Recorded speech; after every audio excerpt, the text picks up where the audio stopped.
여러분들은 스스로 생각하기를 인간관계를 잘 하시는 것 같아요. 자, 여러분 인간관계를 스스로 한 몇 점 정도 매길 수 있는지 한번 마음속으로 해보세요. 여러분, 그리고 또 하나, 말싸움 여러분 잘 하십니까? 토론은 어떻습니까? 토론. 바로 이런 문제를 오늘 실은 욥기서는 우리에게 가르쳐주고 있습니다. 사실 인간관계 하면서 가장 힘들게 하는 것 가운데 하나가 말싸움입니다. 말싸움. 이 말싸움을 하면 상대방이 내 말도 들어주고 그러면 그게 토론이 됩니다. 그런데 말싸움을 하면 상대방 말을 듣지 않고 일방적으로 내 말만 해자치는 거예요. 그게 뚜렷한 결론이나 해답도 없습니다. 그야말로 불필요한 소모전하는 겁니다. 그런데 사실 이제 이 욥을 파김치 되게 했던 것은 무엇보다도 친구들과의 백해무익한 말싸움이었습니다. 그래 여러분들, 우리가 영양가 없는 이 말싸움에 휘말려 들어가지 않게 해달라고 기도하는 것이 신앙생활하는데 도움이 되고, 특별히 자녀를 잘 키우고 싶다, 손주를 귀한 힘을 만들고 싶다 그러면 이 말싸움에 희생양 되게 않게 해달라고 중보기도해야 됩니다. 점잖은 신사였던 그 지체 높은 양반 욥 같은 경우도 이 백해무익한 말싸움으로 인해서 네 가지 F감정을 느껴야 했습니다. 좌절감을 느꼈어요. 다 F로 시작되죠. 배신감을 느꼈습니다. 상실감을 느꼈습니다. 허탈감을 느꼈습니다. 자, 이러다 보니까는 너무 힘들고 어려운 이 욥이 말을 합니다. 욥이 대답하여 이르되 너희는 내 말을 자세히 들으라. 이것이 너희의 위로가 될 것이니라. 나를 용납하라. 좀 말하게 해라. 내가 말한 후에 너희가 조롱하든지 말든지 할지니라. 이제 이 네 가지 감정, 무익한 말싸움으로 인해서 고통당하는 욥이다 보니까 하는 말이 제발 좀 내 말 좀 들어보라는 거예요. 왜? 말싸움은 상대방 말을 안 듣고 막 해자치거든요. 상대방 말을 한번 경청해 보세요. 그건 말싸움이 아니고 뭐가 된다고요? 토론이 돼요. 토론. 근데 한국 사람들은 말싸움들은 잘하는데 토론이 안 돼요. 굳이 국회의사당이라고 말은 않겠습니다만은 그 양반들 보세요. 소통이 되나? 왜 소통이 안 돼요? 상대방 말을 안 듣는 거예요. 막 정죄부터 하고. 그러니 싸움하는 거예요. 사실 우리보다 더 싸움 막주 잘하는 것 저 대만 국회의원들이 더 잘하고, 이게 보통 그렇게 합니다만 어떻게 그런 사람들이 그렇게 됐나 모르겠어요. 그러니까는 이 욥 같은 경우도 제발 좀 내 말 들어다오.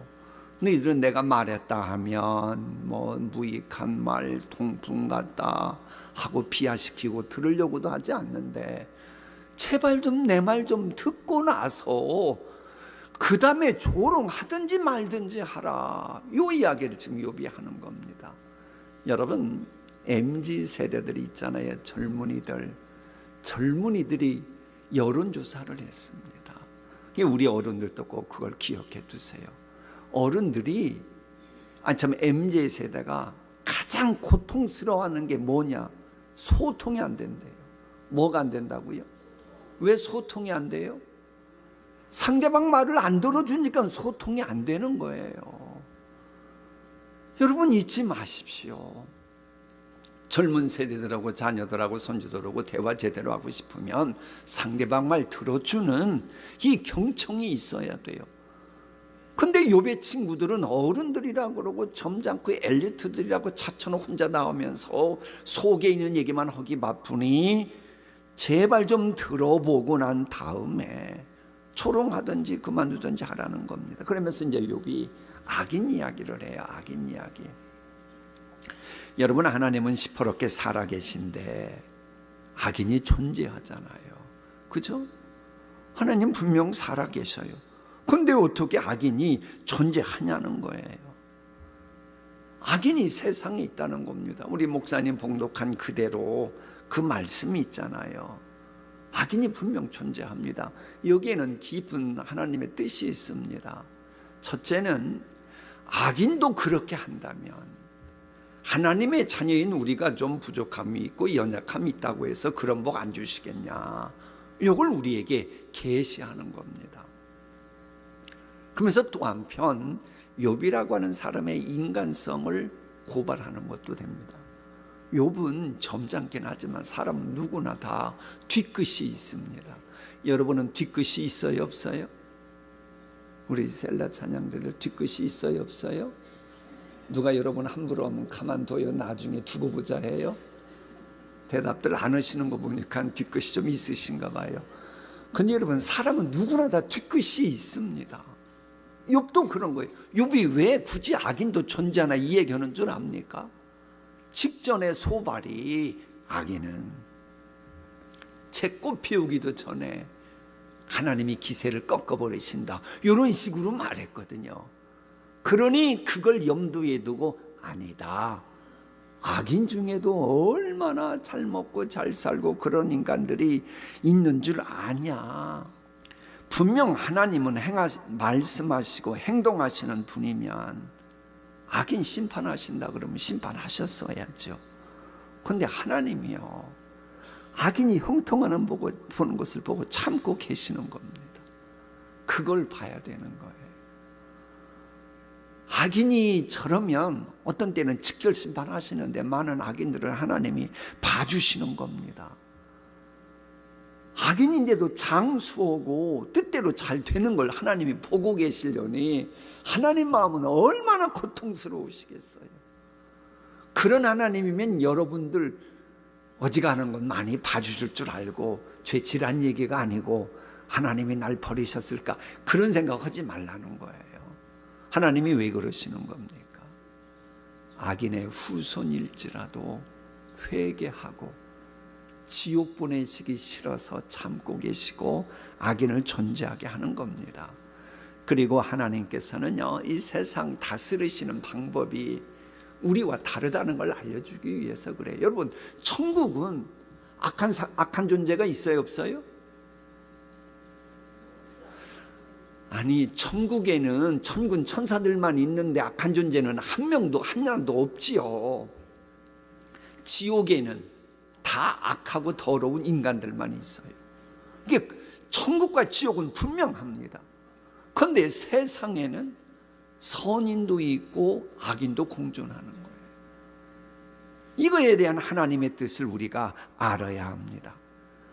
왜냐 그러냐 그러면 약속을 반드시 성취시키는 하나님은요, 우리가 깜이 부족하고 그 약속의 주인공 되기에 부족하면 연단을 시키셔야 됩니다.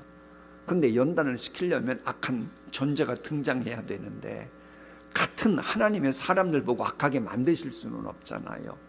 그래서 악인을, 하나님의 자녀를 약속의 주인공으로 연단시키시기 위해서 사용해야 되니까 악인이 존재하는 거예요. 마치 이스라엘 연단시키시기 위해서 바벨론이 존재했듯이 말입니다. 자, 선인과 악인에 대한 고난 바라보는 관점 뭐란 얘기예요?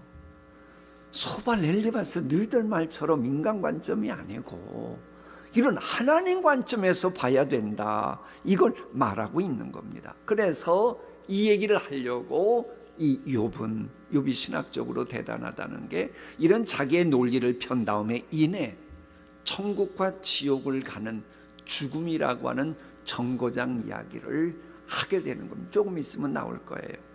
이외에도 우리가 알지 못하는 하나님의 깊은 뜻이 분명 있습니다. 그러니까 심판받는 악인도 있고 심판받지 않는 악인도 있어요. 그걸 바라볼 때 우리 머리로만 하려고 하지 말고 내 머리로 이해가 되지 않는 영역이 있다. 그래서 저 이야기를 하는 겁니다. 하나님의 말씀, 하나님께서는 높은 자들을 심판하시나니 누가 능히 하나님께 지식을 가르치겠느냐.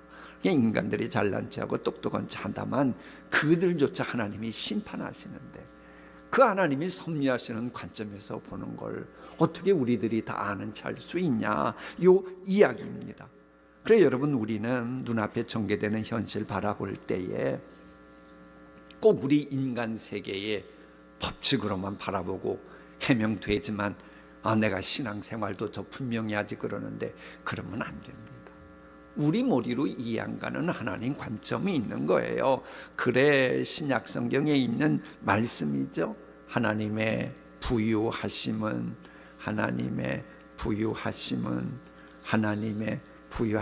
어찌 그리 크십니까? 하나님의 지혜와 지식은 어찌 그리 깊고 기쁘십니까?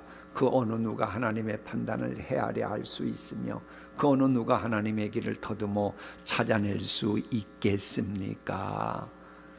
그러면 여러분,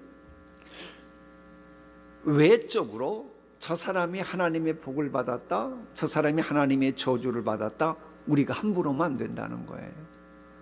그러면 우리가 어떻게 신앙생활해야 되느냐, 이렇게 하라는 겁니다. 범사에 하나님의 절대 주권을 믿고, 내가 하나님께 분명 은총 받은 거 있잖아요, 은혜 받은 거 있잖아요, 형통하잖아요. 그럼 하나님이 주신 복으로 인정하고 하나님께 감사 찬양하라는 겁니다. 이건 솔로몬이 전도서에서 가르쳐 준 거예요.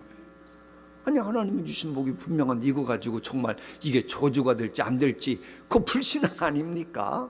하나님이 주신 복이고 형통하면 하나님께 감사할 일이지, 뭐 그거 가지고 염려하고 이게 혹시 뭐 저주가 되면 어떡하나, 그런 불신앙이 어디 있어요? 신앙생활 그렇게 하는 거 아니에요. 하나님이 복 주셨다 고백하는 겁니다. 하나님의 은혜로 우리 예수님의 말할 수 없는 중복이도록 이 복 누렸으니 감사합니다 하고는 하나님께 감사 찬양 올려드리면 되는 거예요. 근데 내가 분명 하나님의 자녀임에도 불구하고 원치 않는 일이 전개된다, 그럴 때 저주받았다고 생각하면 된다 안 된다? 그것도 안 되고, 그럴 때는 어떻게 하느냐, 그 현실 문제를 가지고 하나님께 나아가 기도하면 되는 거예요. 그래서 형통할 때는 하나님을 찬양하고, 혹 뜻대로 되지 않을 때는 기도하라는 하나님의 사인이에요. 이걸 우리가 알고 신앙생활해야 돼요. 욥기의 기록 목적이 뭐라 그랬죠? 문제의 원인, 고난의 원인을 다루는 책이 아니고, 그것이 문제이건 형통함이건 잘나가건 혹은 그렇지 못하건 그런 가운데서도 우리가 하나님의 자녀답게 앞으로 나아가는 것을 가르쳐주는 책이다. 이걸 기억하면 되는 겁니다. 어쨌든 이 욥의 말을 들은 친구가, 그 중에 이제 엘리바스가 반론을 해요. 반론하는 욥기 22장인데 이 말씀에는 자주 듣게 되는 유명한 말씀이 조금 있다 보면 나오게 될 겁니다. 물론 이제 욥의 입장에서는 그 유명한 말씀도 고통스러웠을 겁니다. 남이 좋은 얘기 하는데도 내게 고통스러울 때가 있어요. 그건 뭐냐? 여러분, 인간관계 할 때 또 어려운 것 중에 하나가 오해받을 때입니다. 오해받을 때. 여러분이 자식 사랑하는 마음은 누구나 다 알죠? 제가 아는 어느 권사님은 누구라고 말을 쓰면 안 들립니다. 내가 어지간한 건 참아도 내 자식, 내 가족 건드리는 인간은 가만 안 둡니다 그러더라고요. 여러분은 안 그래요? 왜 안 그런 척해요? 여러분도 그렇잖아요. 분명 그래요. 그런데 그렇게 자식을 사랑하는데 이 자식들이 엄마의 사랑을 오해하고 있어요. 그러면 고통스러워요? 고통스럽지 않아요? 얘기 안 해도 다 알아요. 뭐 대답 안 해도 되는데 이게 고통스러운 거예요. 욥 같은 경우는 친한 친구에게 오해받고 있는 겁니다. 사람이 나를 잘 알고 있다, 그런 사람으로부터 한번 오해를 받아보세요. 이게 고통스러운 겁니다. 그렇게 자기에게 고통을 주는 친구가 하는 말인들 귀에 제대로 들어오겠어요? 안 들어오는 겁니다. 그러면 그럴 때에 어떻게 해줘야 돼요? 오해하고 정죄하고 말은 들어보지도 않고 막 무조건 매도하고, 이것도 아니잖아요. 생각해 보세요. 그렇게 잘 나가던 사람이 어느 순간 고꾸라져 가지고 가족도 해체되고 자녀들은 이 세상을 유명을 달리했고 재산도 다 날아갔고 체면도 명예도 다 실종됐고 육신의 병까지 온 욥 아닙니까? 아니 그러면 좀 불쌍히 여겨줘야 되는 거 아니에요? 그 정도면 어지간한 거 그냥 넘어가줘야 되는 거 아닙니까? 이러면 고개라도 좀 끄덕여야죠. 아니 그렇게 불쌍한 사람 보고 그런데도 이 친구들은 여전히 잘난 체하느라고 막 일장연설을 또 엘리바스가 늘어놓는 겁니다. 그럼 여기서 중요한 건 그거예요. 왜 하나님은 심부가 고약한 그런 친구들의 연설문을 그대로 공개하고 있는가 하는 겁니다. 그 해답이 복음서에 나와요. 예수님이 하신 이야기가 있죠. 너희들은 그들보다 더 의로워야 말씀이 살아 움직이는 천국 생활을 할 수 있다. 이런 메시지를 계시해 주셨죠. 그러니까 우리 역시 이는 오늘의 말씀을 쭉 읽으면서 그것을 악용하고 있는 그 엘리바스, 그게 중요한 게 아니고 내가 이런 진리는 반드시 명심하고 신앙생활해야 되겠구나, 그런 맥락에서 말씀을 대하면 되는 겁니다. 자 보세요.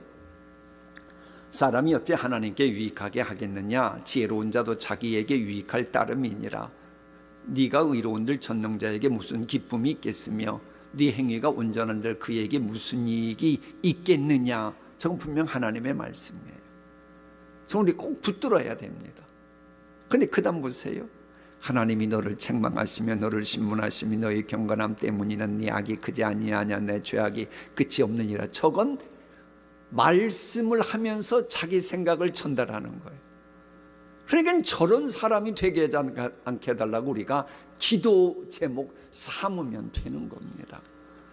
여러분 본문 앞에 나오는 분명 두 절의 말씀은 하나님의 가르침이니 그건 우리가 자 한번 신약의 말씀 볼까요? 누가 주께 먼저 드려서 갚으심을 받겠느냐? 이는 만물이 주에게서 나오고 주로 말미암고 주에게로 돌아가미라. 그에게 영광이 세세히 있을지어다. 이 말씀과 조금 전에 읽었던 말씀하고 같잖아요. 그럼 그 말씀과 함께 우리가 주님 앞에 나아가 기도하면 우리는 겸손해지면서 주님이 주신 은혜를 받게 되는 거예요. 그러나 그 다음에 자기 생각을 하나님의 말씀으로 둔갑해서 말하는 저건 엘리바스가 사탄의 속삭임을 그냥 말하는 거거든요.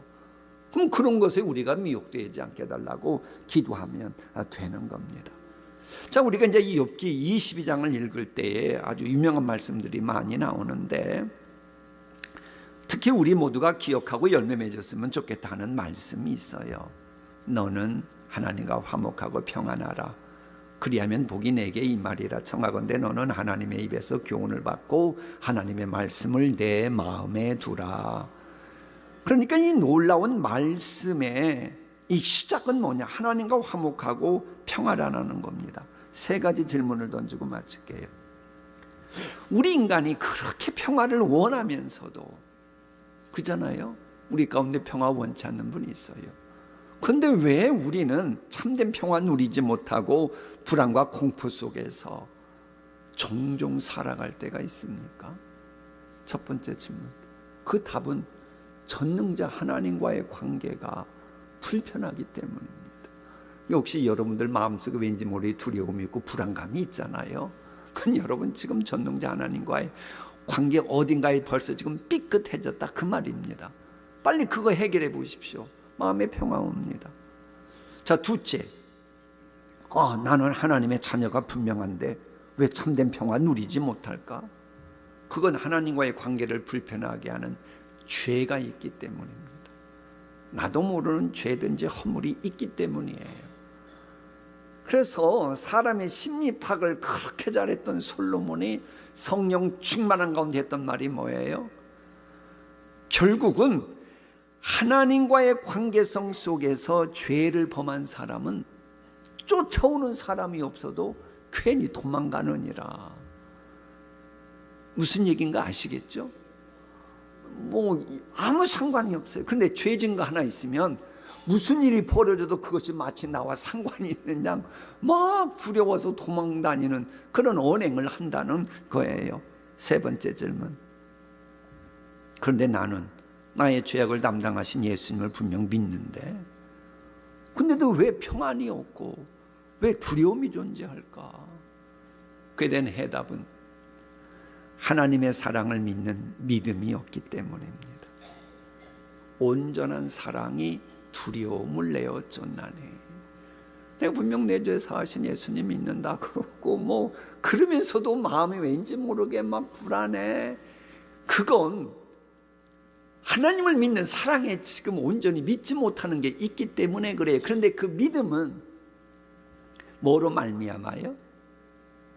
믿음은 말씀으로 말미암느니라.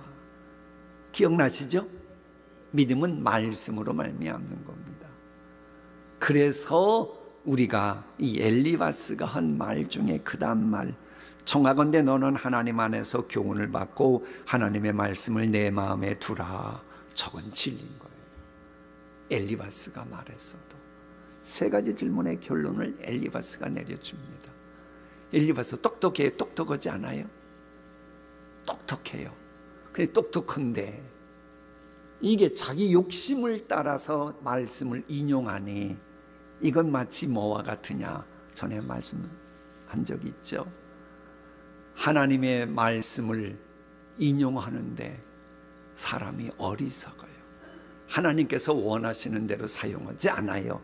그럴 때의 잠언은 술 취한 자의 손에 든 가시나무 같으니라. 하나님이 귀한 말씀이 가시나무처럼 되도록 엘리바스는 활용하고 있는 거예요. 아무쪼록 우리는 이런 말씀을 기억하고 하나님이 내게 주신 이 귀한 말씀이 술 취한 자의 손에 든 가시나무처럼 내 남편이나 내 아내나 내 자식이나 내 부모나 교회 형제자매들에게 휘둘리는 일은 없게 하여 주시옵소서. 이 기도 드린다면 오늘의 욥기 21장 22장은 하나님께서 원하시는 그 음성 분명히 여러분에게 들려줄 줄 믿습니다.